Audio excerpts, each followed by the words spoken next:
All right, what's up, guys? So last time that I had you, I was putting a 2JZ in an FRS. Now we have the cherry picker back out again. Now what could we be doing? If you watched the other video all the way through, then you would know that today we are going to be mounting up the transmission to the motor. Now this transmission does not go with this motor. This is a CD009 out of a 3. Sorry about that, but this is a 2JZ GE out of an IS300 with a GE non-VVTi head. And I'm going to be meshing the two together today.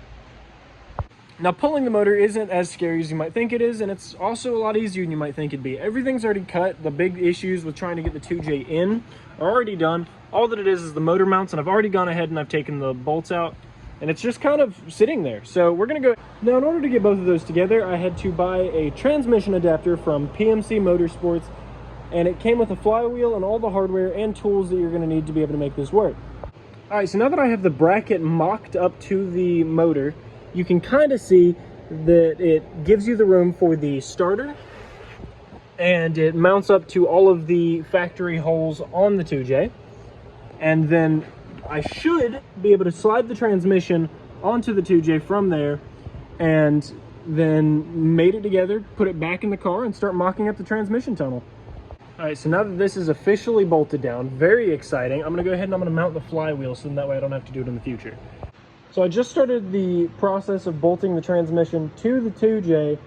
I got 2 bolts in. I didn't wind up putting the flywheel on because I started thinking about it and how am I supposed to make the starter work with that flywheel not having any teeth. So that's something that I'm gonna figure out later, but right now I just kinda wanna be able to make sure that everything's sitting in here properly. I don't have a clutch anyways, so it has to come out regardless. All right, so now we have the motor up, the transmission up.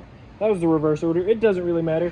And they are both connected at last. I've been waiting months to be able to say that. A lot of planning. This has been super stressful.